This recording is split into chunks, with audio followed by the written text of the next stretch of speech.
O presidente dos Estados Unidos, Donald Trump, quer um acordo de paz na Ucrânia, nessa guerra da Rússia que se arrasta aí pelo menos há 4 anos. Só que o próprio presidente americano admite que a negociação é muito complexa e difícil.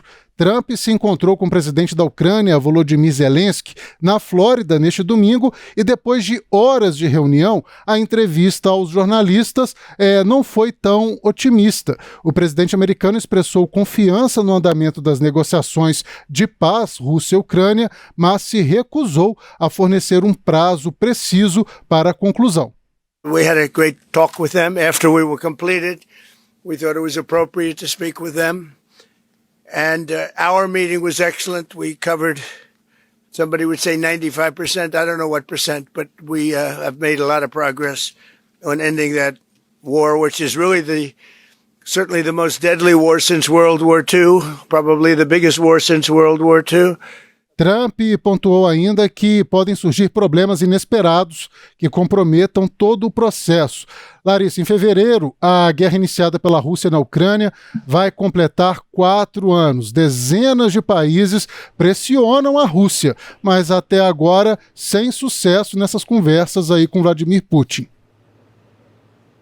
Exatamente, Léo. E aí, pegando alguns dos pontos, né, se a gente observa com mais profundidade essa última declaração do presidente norte-americano Donald Trump, ele dizendo, inclusive, que as questões são muitas, né, e que elas são muito complexas. E aí, se a gente pega, dentre os diversos pontos, né, a questão da concessão de terras, ou seja, de territórios ali da Ucrânia que a Rússia está cobrando, né, para que sejam anexados ao território russo, e esse é um dos principais pontos de divergência entre os dois países, e um dos pontos também que esse ponto seria essencial para que a gente tivesse uma resolução em relação ao conflito. A gente cita, por exemplo, a Rússia reivindicando o território de Kherson, né, o território ucraniano, para que seja anexado ao território russo.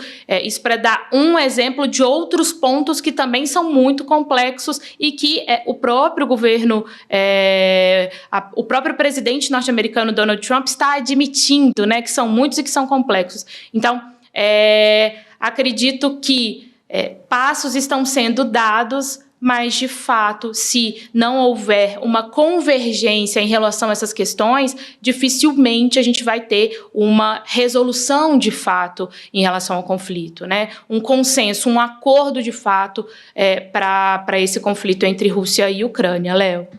Larissa, e a gente assistindo a essa reunião, né, de Zelensky e Trump lá na Flórida, a gente viu na véspera, essa reunião aconteceu no domingo, na véspera, no sábado, Vladimir Putin fazendo o seu maior ataque em Kiev, capital da Ucrânia, né, que deixou mortos, deixou feridos, ele mostrando que não vai ser fácil um acordo de paz, e se esse acordo acontecer, pelo menos ele está mostrando que continua tentando dominar territórios e que ele tem poder de fogo para atacar, inclusive, a capital Kiev. É uma situação muito triste. 26 de fevereiro aí completam, então, 4 anos dessa guerra.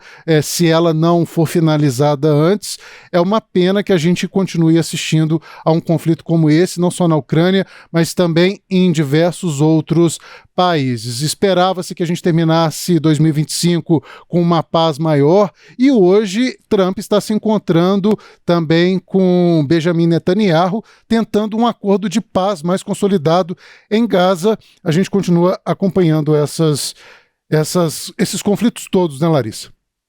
Exatamente, Léo. Eu acho que é o que você disse, né? A gente realmente chegou a esperar aí que a gente pudesse fechar o ano, né, com alguma resolução mais enfática mesmo sobre Rússia e Ucrânia, mas vamos seguir acompanhando aí nos próximos meses, ao longo dos próximos meses, o que pode ser tirado em termos de consenso mesmo em relação a isso, para a gente poder ver, né, o fim dessa guerra, o fim desse conflito.